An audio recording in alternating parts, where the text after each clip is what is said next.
नमस्कार दोस्तों, मैं हरीश चौहान और आप देख रहे हैं VIP matter channel.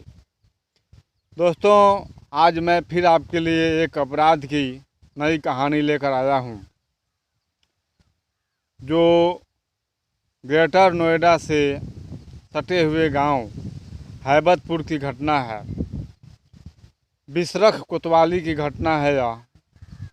Greater Noida में बिसरख कोतवाली के अंतर्गत यह गांव आता है हैबतपुर।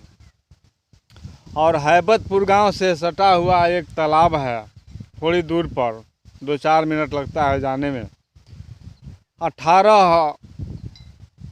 18 मई की सुबह सुबह लोग तालाब के किनारे शौच आदि के लिए जाते हैं, कोई कोई घूमने के लिए भी जाते हैं। और लोग देखते हैं कि वहाँ पर एक लाश तैर रही है तालाब के पानी में। लोगों की जिज्ञासा बढ़ती है, लोग जाते हैं और तुरंत पुलिस को फ़ोन किया जाता है।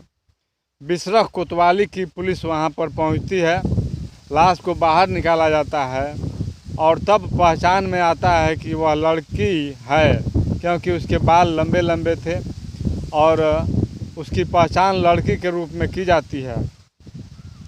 और तब पुलिस उस लाश को पोस्टमार्टम के लिए भेज देती है।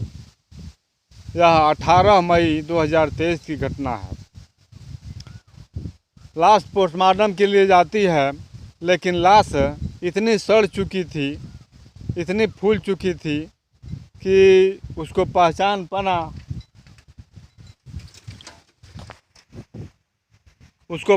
पाना बहुत ही मुश्किल का काम था।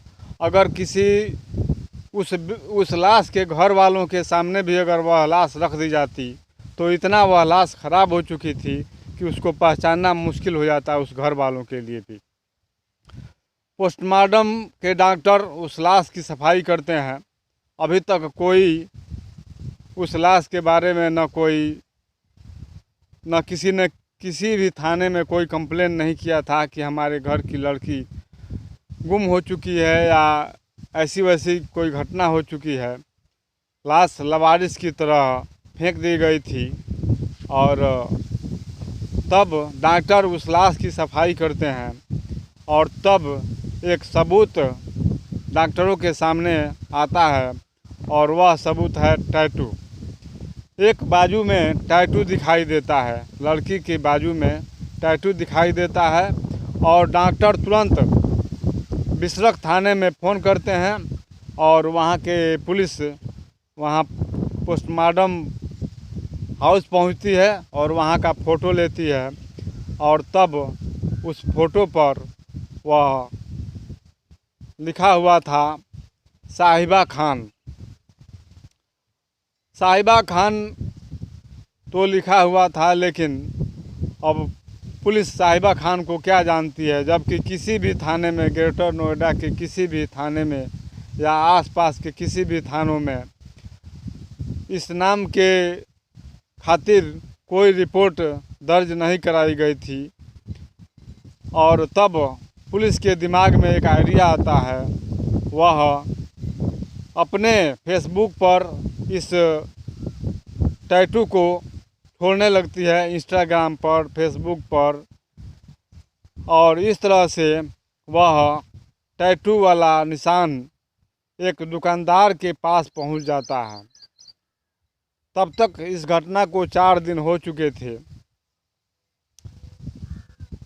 और तब जाकर के वह जाता है थाने जाकर के कहता है साहब से कि साहब, हमने इस टैटू वाली लड़की को देखा है। और तब साहब की आंखों में चमक आ जाता है। पुलिस वाले उछल पड़ते हैं कि कहाँ देखा है।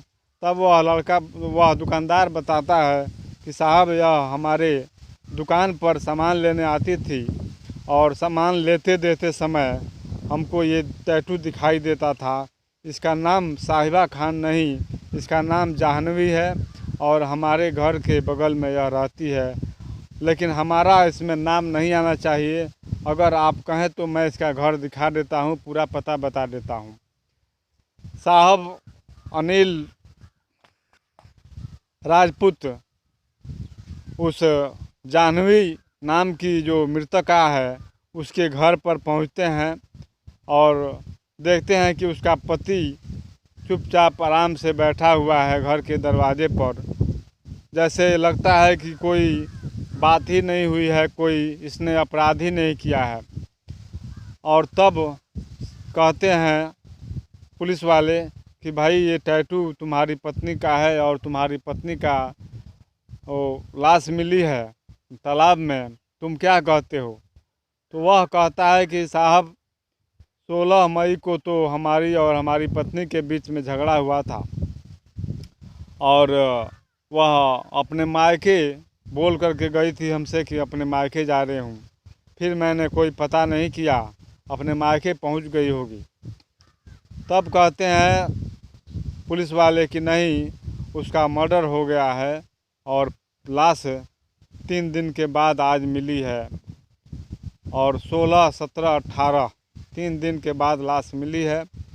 और तब वह व्यक्ति ऐसे रोने लगता है जैसे उसने कोई अपराध ही नहीं किया है।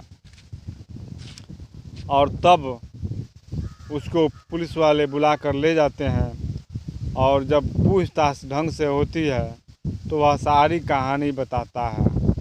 कहानी क्या है अपराध की, जो ये इसका नाम जितेंद्र भाटी था, यह गाज़ियाबाद का रहने वाला था और वह साहिबा खान, वह भी गाज़ियाबाद के रहने वाली थी और वह इंस्टाग्राम पर रील बनाती थी और ब्यूटिशियन का काम करती थी।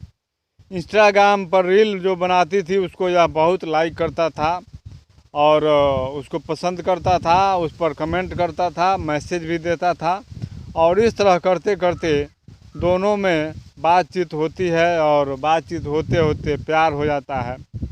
और इस तरह से वह साहिबा खान इसके पास आ जाती है। नवंबर 2022 से ये दोनों गाज़ियाबाद के सुदामापुरी इलाके में रहने लगते हैं रिलेशनशिप में। और वह भी अपना नाम बदल करके जाह्नवी रख लेती है ताकि धर्म को लेकर कोई परेशानी न हो। और तब कुछ दिन बीत जाने के बाद यह 1 मई 2023 को आ जाते हैं हैबतपुर में, ग्रेटर नोएडा के पास बिशरफ कोतवाली के अंतर्गत हैबतपुर गांव में। और वहां जाह्नवी बनकर वह रहने लगती है।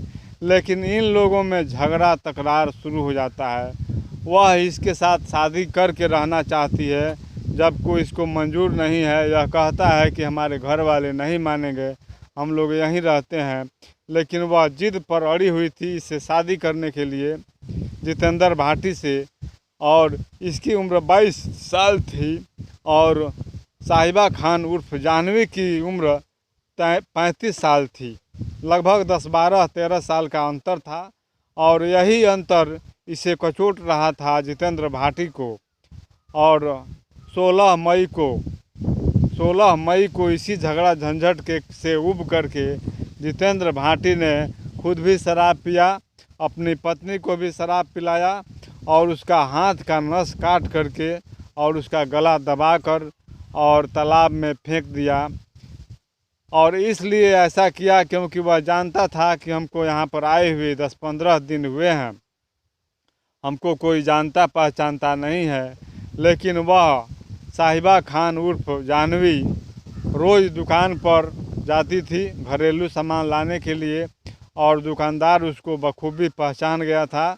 उसके टैटू को भी उसने देख लिया था और तब जा कर के दुकानदार ने पुलिस को उसके टैटू की पहचान बता दिया था और जिससे जितेंद्र भाटी बुरी तरह से फंस चुका था। जितेंद्र भाटी इस समय जेल में है और अब उसके ऊपर मुकदमा होगा और अन्य धाराएं, मौत संबंधी, हत्या संबंधी जितनी धाराएं होगी उस पर लगाई जाएंगी और उसे सज़ा होगी। लेकिन बेचारी साहिबा खान, उसने तो अपना धर्म भी बदल दिया प्यार के खातिर, लेकिन इस निर्दयी को दया नहीं आई और उसने उसे रास्ते से हटा दिया। तो दोस्तों, यही था आज का हमारा कहानी। और कहानी पसंद आए तो हमारे चैनल को सब्सक्राइब कीजिएगा, वीडियो को लाइक कीजिएगा। फिर कल मिलेंगे अगले किसी नए अपराध की कहानी के साथ। तब तक के लिए हमें दीजिए इजाज़त। जय हिंद, जय भारत।